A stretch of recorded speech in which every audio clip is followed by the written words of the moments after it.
Welcome to one day exam classes. देखिए आज के डेट में आपका Allahabad high court group C का पेपर भी समाप्त हो गया।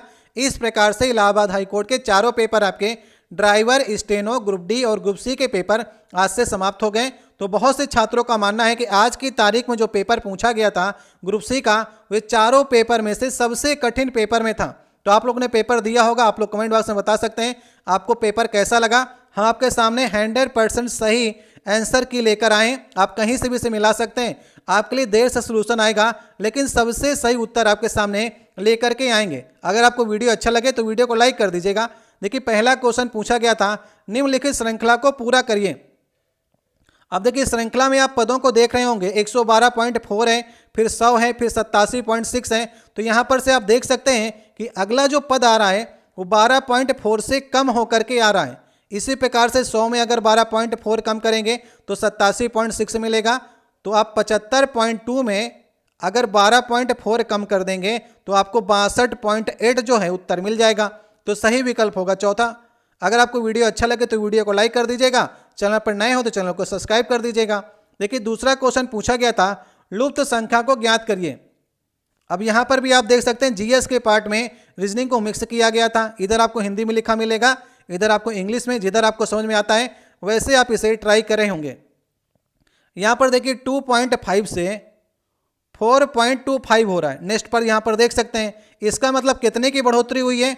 1.75 की बढ़ोतरी हुई है।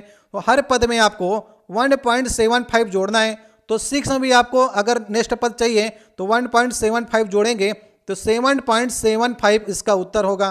तो कौन सा विकल्प सही होगा? दूसरा वाला। अब देखिए तीसरा क्वेश्चन पूछा गया था, सूची 1 को सूची 2 के साथ में मिलान करना है। ऐसे क्वेश्चन हमने आपको स्टेनो और ड्राइवर के पेपर में कराए थे। तो ये सारे क्वेश्चन एनसीईआरटी से बने हैं, इसलिए आपको थोड़े बहुत ये मैचिंग क्वेश्चन दिख रहे होंगे। यहाँ पर देखिए सूची 1 को अगर आपको सूची 2 के साथ में मिलान करना है तो इसका सही उत्तर होगा पहला विकल्प। हार्नबिल जो है वो दुर्लभ प्रजाति में आता है। गैजेटिक डॉल्फिन जो है वो परिसंकटमय में आती है। एशियाटिक चीते हमने आपको बताया था कि लुप्त प्राय में आते हैं। और संगाई, संगाई मतलब होता है मणिपुरी हिरन को संगाई बोलते हैं, जो कि संकटापन्न में आता है। तो कौन सा विकल्प सही होगा? इसका पहला वाला विकल्प जो होगा वो सबसे सही उत्तर होगा। अब देखिए चौथा क्वेश्चन पूछा गया था, जीन किसके विशिष्ट अंग होते हैं? देखिए जरूरी नहीं कि इसमें जो उत्तर लगे हों वही सही उत्तर हो, जो हम आपको बता रहे हैं वे ही सबसे सही उत्तर हैं। जीन किसके विशिष्ट अंग होते हैं? तो डीएनए इसका सही होगा, तीसरा वाला विकल्प। पांचवा क्वेश्चन देखिए पूछा गया था, फिर से सूची 1 को सूची 2 के साथ मिलान करना है।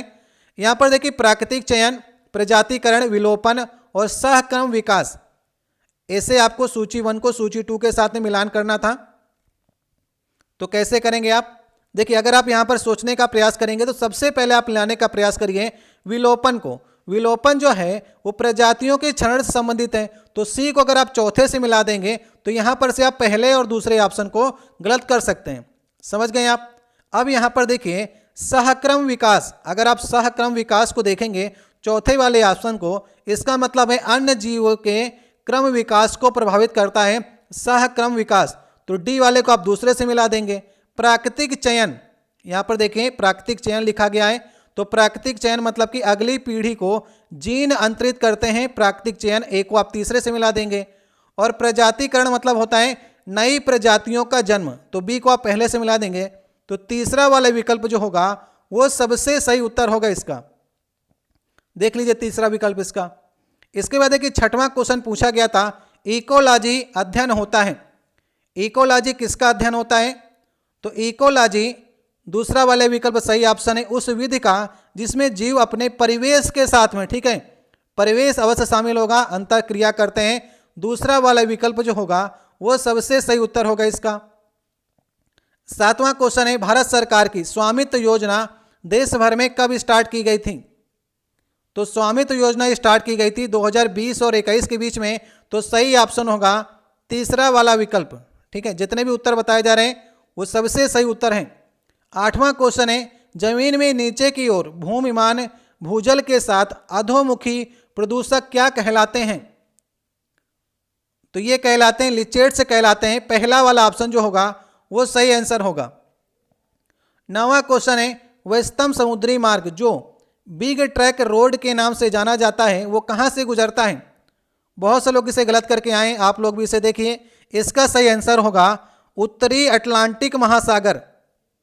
डी वाला ऑप्शन जो होगा वो सही ऑप्शन होगा।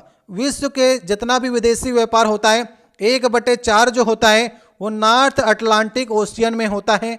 सही ऑप्शन होगा चौथा वाला विकल्प।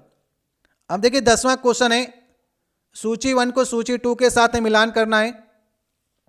तांबा दिया गया, लोहा, एल्युमिनियम, जस्ता, तो यहां पर उसके अयस्क दिए गए हैं, ठीक है। तो तांबा किससे निकलता है? तांबा निकलता है क्यूप्राइड से, तो ए को आप तीसरे से मिला देंगे।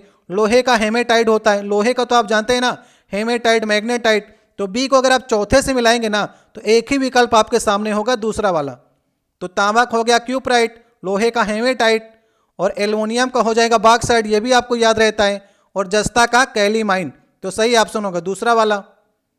11 नंबर क्वेश्चन है, सूची 1 को सूची 2 के साथ में मिलान करना है। बहुत से क्वेश्चन आए थे इस प्रकार से मिलान करने वाले। तो यहां पर देखिए twisted pair cable, twisted pair cable दिया गया, HTTP दिया गया है, सैटेलाइट कम्युनिकेशन और सर्किट आपको दिया गया। इसमें से सबसे पहले आप प्रयास करिए कि आप किसको मिला सकते हैं। यहां पर अगर आप मिलाने की बात करेंगे तो सबसे पहले आप मिलाएंगे HTTP, जो कि एक प्रोटोकॉल होता है, हाइपर टेक्स्ट ट्रांसफर प्रोटोकॉल, तो बी को आप चौथे से मिला देंगे।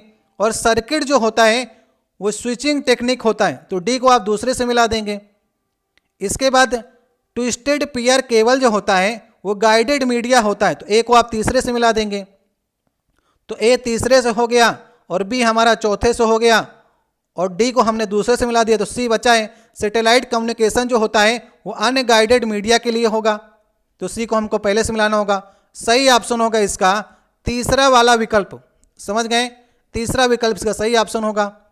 अब देखिए 12 नंबर क्वेश्चन है, सुपरसोनिक हवाई जहाज शॉक वेव्स सृजित करते हैं, वे क्या कहलाते हैं?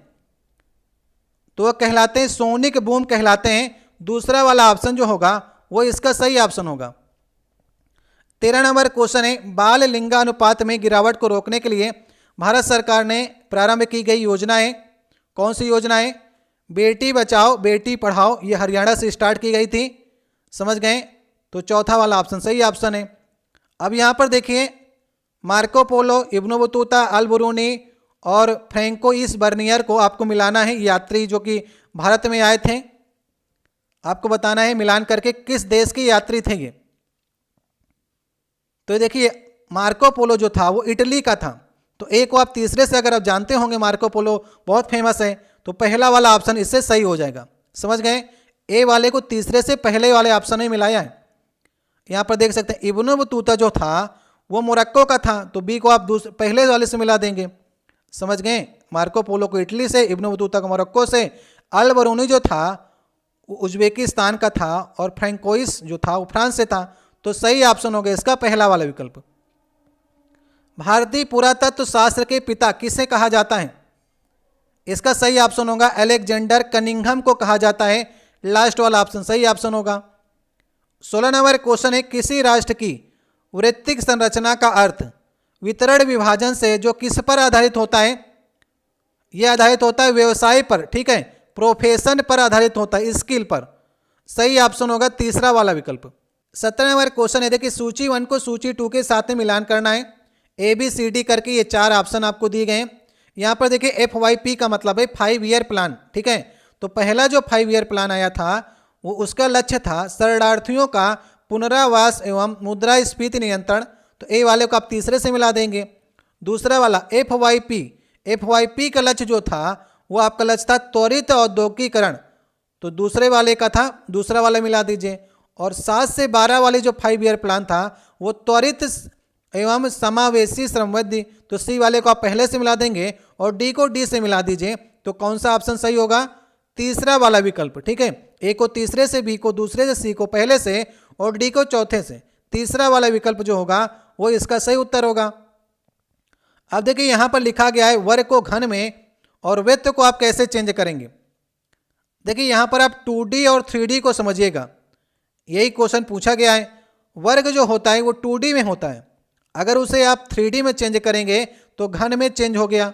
इसी प्रकार से वृत्त जो होता है वो 2D में होता है, अगर इसे आप 3D में चेंज करेंगे तो आपका स्फीयर बन जाएगा, गोलार्ध बन जाएगा।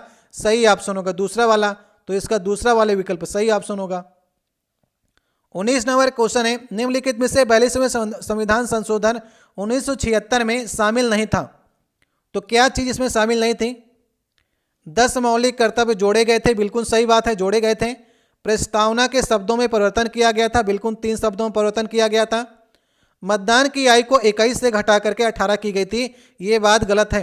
मतदान की जो आयु थी 21 से 18 की गई, वो 61वां संविधान संशोधन 1989 कह सकते हैं या फिर 1988 कह सकते हैं। तो ये आपका 42वें संविधान संशोधन में नहीं की गई थी, तीसरा वाला सही ऑप्शन होगा।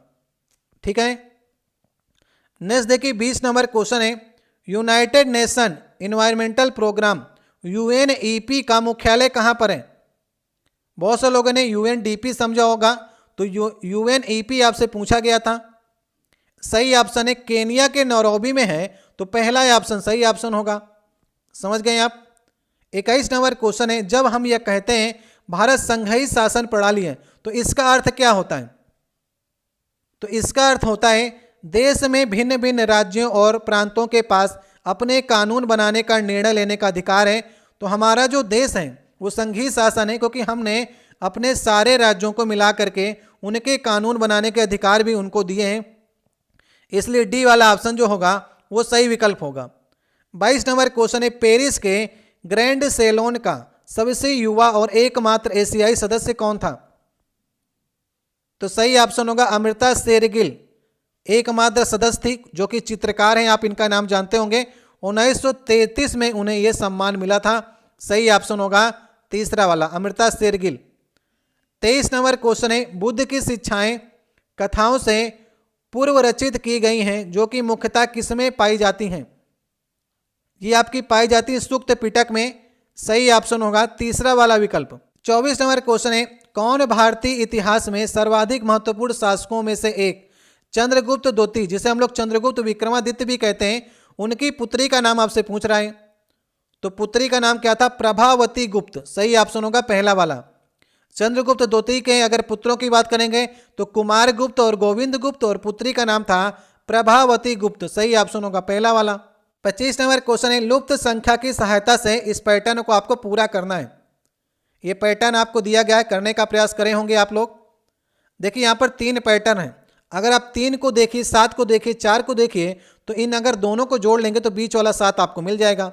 उसी प्रकार से 6 और 4 को जोड़ लेंगे तो 10 आपको मिल जाएगा। तो 2 और 6 को जोड़ लीजिए, 8 यहाँ पर आपको मिल जाएगा। सही उत्तर होगा लास्ट वाला। तो ये पैटर्न है फॉलो हो रहा था, जहाँ पर जो संख्या है उसको जोड़ लेंगे तो बीच वाला आपको ये स्ट्रक्चर प्राप्त हो जाएगा। तो इस प्रकार से ये 25 क्वेश्चन पहला खंड हमारा कंप्लीट हो जाता है जीके का और रीजनिंग का। आप लोगों को कितने क्वेश्चन सही हुए आप कमेंट बॉक्स में कह सकते हैं।